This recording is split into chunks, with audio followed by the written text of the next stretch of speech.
começamos falando aqui no Balanço Geral, da cobertura da disputa na aldeia indígena Condá, que deixou um morto e vários feridos. Casas e veículos incendiados. 200 indígenas que pediram abrigo foram acolhidos no ginásio Ivo Silveira. Aonde está Dom Giovan Petri? Chegue mais, bom dia, seja bem-vindo e informa a gente. Bom dia, Eduardo. Bom dia para você e para todos que nos acompanham aqui no Balanço Geral. Exatamente essa situação que teve início na madrugada do domingo e resultou em uma pessoa morta e mais de 10 feridos ali neste confronto entre pessoas que pertencem a esta tribo. Bom, diante disso, nós temos dezenas de casas incendiadas. A gente não sabe precisar o número correto porque ainda não tivemos um pronunciamento tanto da Polícia Federal quanto da FUNAI para falar sobre exatamente quantos veículos, quantas casas foram incendiadas. O certo é que nós temos esta morte que foi confirmada, um homem de 30 anos que foi alvejado por pelo menos 4 disparos, sendo que no tórax e também no pescoço. Temos um outro homem de 26 anos que foi atingido por pelo menos um tiro de calibre 38, está no Hospital Regional do Oeste em recuperação. Outras informações dão conta que outros indígenas foram atendidos por conta de agressões e também pedradas neste salão lá na tribo indígena Condá.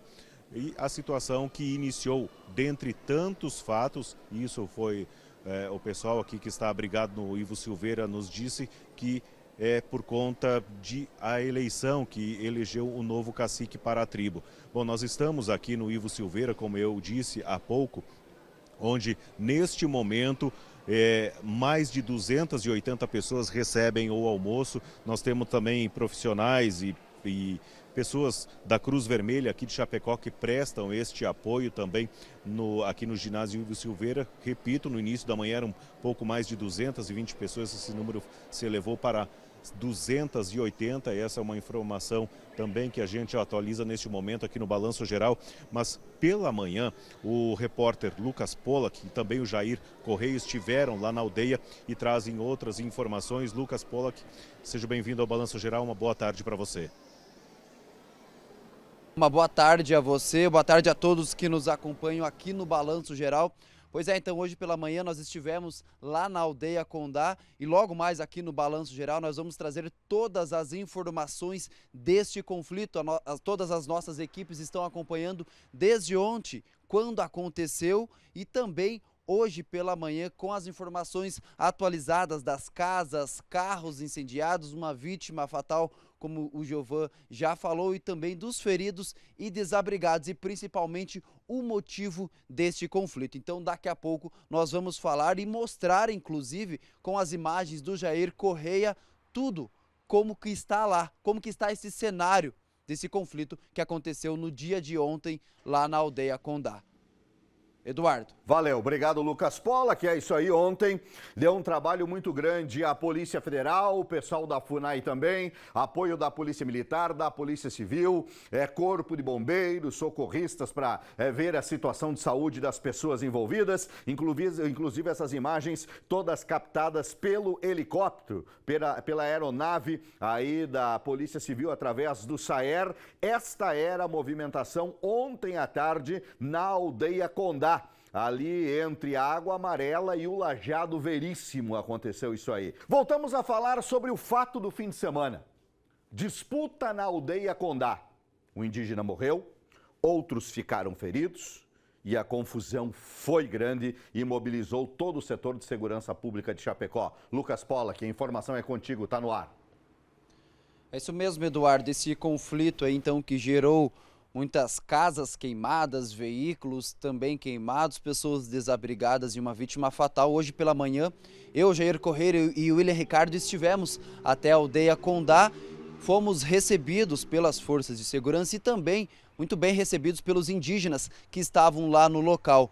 Nós preparamos um material completo que logo nós vamos mostrar aqui no Balanço Geral, mas tem informações importantes. As casas e os carros que foram queimados é do grupo que confrontou os indígenas que estão lá no local. Outra informação bem importante também é que, segundo os indígenas, este conflito não é de agora. O grupo da oposição já vinha se confrontando há algum tempo. Por isso que então ontem eles entraram neste confronto. Nós vamos acompanhar agora então uma reportagem sobre esse conflito que aconteceu ontem, no domingo, na aldeia Condá. O conflito começou por volta das 5 horas da manhã, quando o grupo que atacou teria agredido o vizinho do cacique em frente à casa dele. O motivo seria a não concordância deste grupo com as eleições do novo cacique, que aconteceu no dia 27 de maio de 2022. A Fundação Nacional dos Índios acionou a Polícia Militar, Polícia Federal, Bombeiro Militar, Guarda Municipal e o Serviço Aéreo de Fronteira para irem até o local. Aqui foi o ponto máximo do conflito.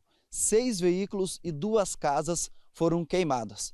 A situação só normalizou por volta de meio-dia, quando a comunidade se reuniu e expulsou a oposição. Os mandatos dos caciques têm duração de 3 anos. O grupo que atacou ficou nas últimas colocações. E agora será decidido em reunião com o cacique se eles continuam ou serão transferidos da aldeia. Foram mais de 10 casas e 7 veículos queimados. Nós tentamos contato com o delegado da Polícia Federal, mas até o momento não se manifestou sobre o caso. A Força Nacional foi acionada e as equipes da PM e Polícia Federal continuam no local. 12h11, clima pesado, situação extremamente violenta. Não tem ainda uma contabilidade final dos prejuízos. O pessoal vai fazer uma vistoria e tudo mais, na aldeia, principalmente no período da tarde. Desde o fim da tarde de ontem, mais de 200 indígenas foram abrigados no ginásio de esportes Ivo Silveira, junto à Arena Condá. Giovanni Petri continua por lá e também vai atualizar para a gente. Está no ar.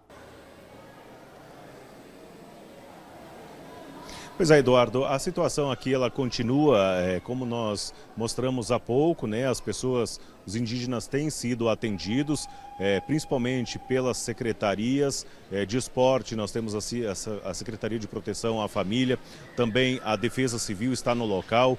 Na primeira entrada nós falamos que também a Cruz Vermelha aqui de Chapecó está presente, prestando apoio, prestando auxílio a todas essas pessoas, e infelizmente todo esse contexto ele inclui também as crianças, né? Isso que pesa nesta situação toda, infelizmente. A Cruz Vermelha aqui de Chapecó e também a Defesa Civil, Eduardo, eles pedem que as pessoas que estão nos assistindo e possam colaborar, enviando para cá cobertores, colchões, roupas, principalmente calçados, porque nós estamos aqui em um local onde está sendo utilizado de forma provisória. E como aqui dentro é bastante frio, então há necessidade também de abrigar as crianças, principalmente elas que estão, muitas a gente percebe aqui, estão de camiseta, então as pessoas poderem colaborar nesse sentido.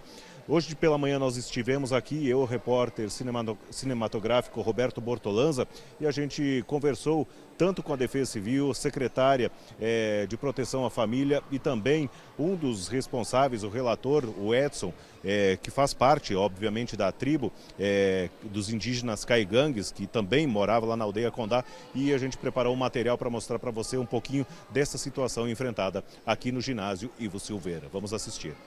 As famílias chegaram ao ginásio Ivo Silveira no fim da tarde do domingo.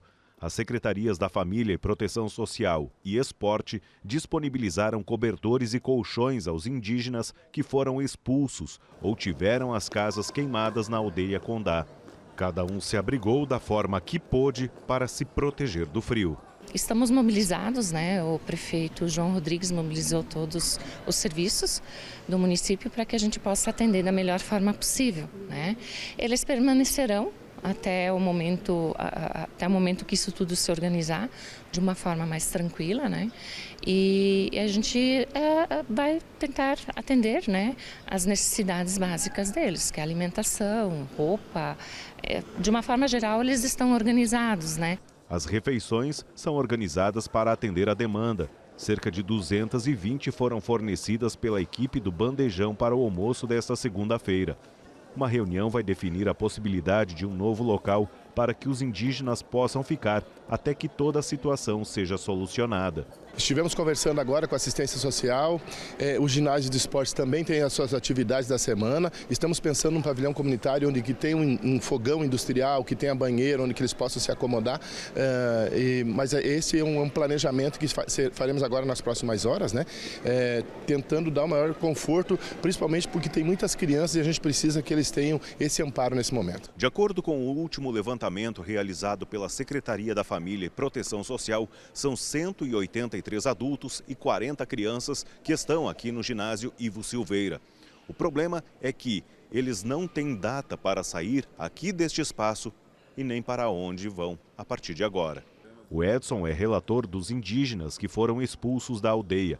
Ele conta que os desentendimentos são registrados há anos e que neste fim de semana, também por conta da eleição do cacique realizada há algumas semanas, casas foram queimadas e carros destruídos pelo fogo. Daqui para frente a gente está pedindo uma solução, porque essas pessoas que fizeram esses conflitos tem que pagar, é um desumano que fizeram para nós. Foi um desumano, tem criança, tem gestante, tem idosa. E ser líder, a gente tem que ter uma visão. Queimar casas, bens materiais que nós tivemos, foi queimado 21 casas ontem. E 6 carros, fora os bens materiais que foi conquistado pelo esforço de cada um. Isso me dói porque não pode acontecer. O atendimento aos mais de 200 indígenas segue até que seja definida uma posição pela Fundação Nacional dos Povos Indígenas e Polícia Federal. Para os indígenas, não tem clima e segurança para retornarem à aldeia Condá. 12h16 na hora certa, a disputa deixou muitos indígenas feridos. Lucas Pollack esteve no Hospital Regional do Oeste para atualizar a situação para a gente. Diga lá, Lucas. 6 pessoas foram atendidas no Hospital Regional do Oeste.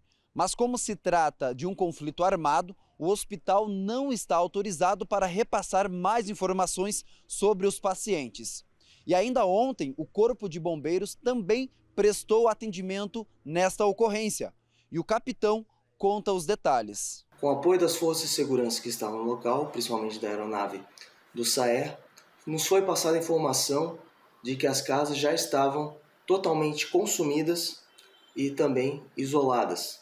Dessa forma, ficamos aguardando um posterior acionamento nas proximidades, porém não foi necessário. A estrutura estava à disposição, mas não foi necessário intervenção do Corpo de Bombeiros. Além do Corpo de Bombeiros e do Serviço Aéreo de Fronteira, as equipes da Polícia Federal, Polícia Militar e Guarda Municipal também estiveram no local. Eu volto ao estúdio. Obrigado, Lucas. Como falou ali na primeira matéria anterior, o subtenente Henning, que é da Defesa Civil, agora o trabalho vai ser aonde colocar todos os indígenas. Porque tem que ter o quê? Tem que ter banheiros próprios, tem que ter estrutura para abrigar de forma segura, tem que ter um local que tenha fogão industrial. Bom, no ginásio não dá para ficar. E provavelmente, pela situação que a gente vê se arrastando, é algo que vai demorar um pouco para ser resolvido. Não vai ser resolvido de agora de tarde até amanhã de manhã, provavelmente como definitivo. Então, vai ter toda uma recolocação dessas pessoas e reorganização para que eles possam ser abrigados com segurança e tudo que diz a lei aí dos direitos. São 12h18. A Fundação Nacional do Índio acompanha a disputa na aldeia Condá. O William Ricardo está na sede da FUNAI aqui. O Cabelinho chega mais e amplia esse fato para a gente. O que você tem para atualizar? Boa tarde. Oi, Eduardo, boa tarde para você, boa tarde a todos que nos assistem aqui no Balanço Geral. Exatamente, estamos aqui na FUNAI, estou ao lado do coordenador da FUNAI aqui em Chapecó para falar melhor sobre isso, sobre essa situação. Eduardo, a situação no momento ela é bastante delicada, bastante crítica, né? Como a gente já falou aqui no programa, são mais de 200 pessoas que estão desabrigadas, estão fora da comunidade e não tem previsão de retorno. Agora a FUNAI está trabalhando com reuniões, articulando até mesmo com o Ministério Público Federal, com a Polícia Federal, alternativas para esse primeiro momento. Estou aqui do lado do Adroaldo, ele é Adroaldo Fidelis, coordenador da FUNAI aqui em Chapecó. Adroaldo, explica para a gente qual que é a principal preocupação da FUNAI nesse primeiro momento. Boa tarde. Então, boa tarde. Para o momento, a preocupação da FUNAI é conceder a eles dignidade, né, de ter ali um pouquinho de sossego, até mesmo a gente sabe que eles estão fora da comunidade indígena, a gente precisou inicialmente garantir a segurança deles, né? E solicitando ao Poder Público Municipal que concedesse um espaço para a gente aí por um pequeno espaço de tempo aí, alojando eles, concedendo alimentação, até mesmo cobertor, né, abrigo em geral, para que eles ficassem nesse espaço e retirando eles da área de conflito, evitando daqui a pouco uma catástrofe ainda maior. Até porque no decorrer ali do conflito ocorreu um homicídio, né? Teve a queima das moradias, e isso para nós trouxe ainda mais preocupação. Nós, enquanto FUNAI, a gente está mediando há mais de 30 dias, né, esse conflito. A gente já tinha anunciado o possível, o acontecido, até oficializando para a segurança pública que concedesse a nós também, né, essa ajuda. Mas a gente sabe que isso é muito lento. A gente previa isso, foi até a comunidade por diversas vezes, tentou mediar esse conflito, tanto lá quanto aqui na FUNAI, mas que não houve êxito. Então, chegou a esse ponto, e o momento é garantir a segurança deles e alimentação, estadia em algum lugar mais seguro. Estamos aí também agora em conversa com outros caciques de outras comunidades aí indígenas para alojar eles dentro de um território, né? Tirar eles daquele espaço, porque são indígenas, precisam estar dentro do território, né? Até que a gente consiga mediar o retorno deles para a comunidade da Aldeia Condá. É justamente sobre essa pergunta que eu gostaria de fazer. Existe uma possibilidade deles irem para outras cidades, por exemplo, Nonoá e Bom Jesus, cidades aqui da região? Tem essa possibilidade? A gente está aí, né, como falei, conversando com outros caciques aí para que acolham eles provisoriamente. A gente sabe que no momento não é seguro para ambos os grupos, né? A gente precisa garantir a segurança de ambos os grupos rivais ali dentro. Estamos com a Polícia Federal lá dentro também, já com efetivo bom, a PM também. Agora, para o momento, por mais que chegou nessa situação, agora a gente tem um efetivo bom deles lá dentro também, tentando garantir a segurança de todos. Mas, para o momento, é bem difícil o retorno deles lá dentro. Estamos tentando negociar aí com as comunidades para que acolham eles provisoriamente aí. O que a FUNAI tem de informações com relação à motivação disso? Até o momento, a gente sabe que seria por conta do descontentamento do resultado de uma eleição. Seria isso? Então, se arrasta desde o processo eleitoral, que eles têm já esse é costumeiro deles, né, pelo terceiro mandato de eleição deles ali. O ano passado aconteceu e desde aquela época já teve alguns episódios ali semelhantes que possivelmente trariam, né, a um conflito futuro. Inclusive, até servidores da FUNAI foram detidos lá dentro, né, com o descontentamento das partes que foram derrotadas até então nas urnas. E de lá para cá, a situação só se agravou. Mas a gente tenta mediar de maneira possível que venha a contentar os dois grupos, né? Porque a FUNAI mantém-se a imparcialidade, porque precisa garantir o direito, né, de todos os indígenas, de modo geral, né, sem distinção de quem seja, se seja do lado do cacique, se não seja, a gente precisa manter essa imparcialidade. Mas, de fato, a gente não conseguiu até então conter os ânimos e agora chegou nesse ponto crítico, mas que a gente está tentando mediar de maneira possível que venha a trazer harmonia entre ambos ali. Não de hoje para amanhã, mas garantir para que seja aí futuramente. Certo. O Eduardo tem uma pergunta, certo? Certo. Eu quero só que você passe aí para o nosso entrevistado. Os envolvidos são todos caingangues ou tem outras etnias envolvidas ali? Só para a gente ter uma noção da situação. A pergunta do Eduardo é com relação à etnia deles, né? São todos caigangues ou tem outras etnias também envolvidas nessa confusão? Ali são todos do povo caingangue mesmo, né? Que a Aldeia Condá, eles mantêm-se a cultura ainda intacta enquanto língua, né? São 100% falantes, todos da língua caingangue. E são quantas famílias, mais ou menos, que moram nessa região onde houve o conflito? Então, aproximadamente em pessoas, chega em média aí de 900 pessoas, mais ou menos, né? Segundo dados que a própria CESAI tem, esses dados mais atualizados, né? Em conversa até agora a gente teve com o Ministério dos Povos Indígenas também para tentar mediar, ajudar a mediar esse conflito. O MPI eles têm, né, um setor responsável para a mediação de conflitos, e às 14h a gente tem uma reunião com o MPI, com o MPF, com o comandante da PM, a Polícia Federal, para tentar em conjunto mediar o mais breve possível desse conflito aí na Aldeia Condá. Você que está acompanhando de perto essa situação, a gente sabe que a situação no momento ainda é bastante tensa, né, entre esses povos. Tensa de maneira onde que ainda encontram-se, né, indígenas hospitalizados. A gente sabe que as famílias, querendo ou não, né, daqui a pouco vem a ocorrer mais um óbito, os ânimos se exaltam, mas a gente está tentando garantir, né, para que eles fiquem dentro da comunidade, quem está lá dentro, né, e esses que estão fora, mediar para que eles vão para uma outra terra indígena, né, até que a gente consiga aí acalmar os ânimos de ambos e possibilitar o retorno deles aí para a comunidade. Tá certo, Eduardo. Obrigado pelas informações ao vivo aqui no Balanço Geral. É claro, né, Eduardo, a gente segue acompanhando, estamos aqui na FUNAI, inclusive a gente chegou aqui na sede, o pessoal estava conversando, né, com outras lideranças para tentar chegar a uma conclusão. A situação no momento ainda é bastante complicada, né, tem essas 200 pessoas fora de casa, né, fora da moradia, e a gente segue acompanhando, e qualquer novidade a gente volta aqui no Balanço Geral trazendo outros detalhes. Lembrando que essas informações também estão no ndemais.com.br, portal que está acompanhando em tempo real todas as notícias com relação ao conflito. Eduardo, volto contigo. Obrigado, William. Obrigado ao Adroaldo aí também pelas informações. A gente vai avançando passo a passo conforme a informação vai chegando, como por exemplo, a Polícia Federal acabou de se manifestar sobre essa disputa na aldeia. O Ministério Público Federal também se pronunciou sobre o assunto. Lucas Pollack, o que tem de informação dos últimos momentos?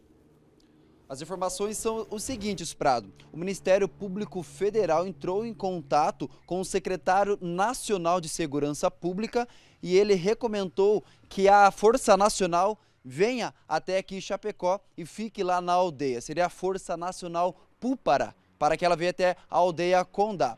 O Ministério Público Federal ainda informou que deu um prazo de 48 horas ao secretário para que ele responda sobre essa solicitação.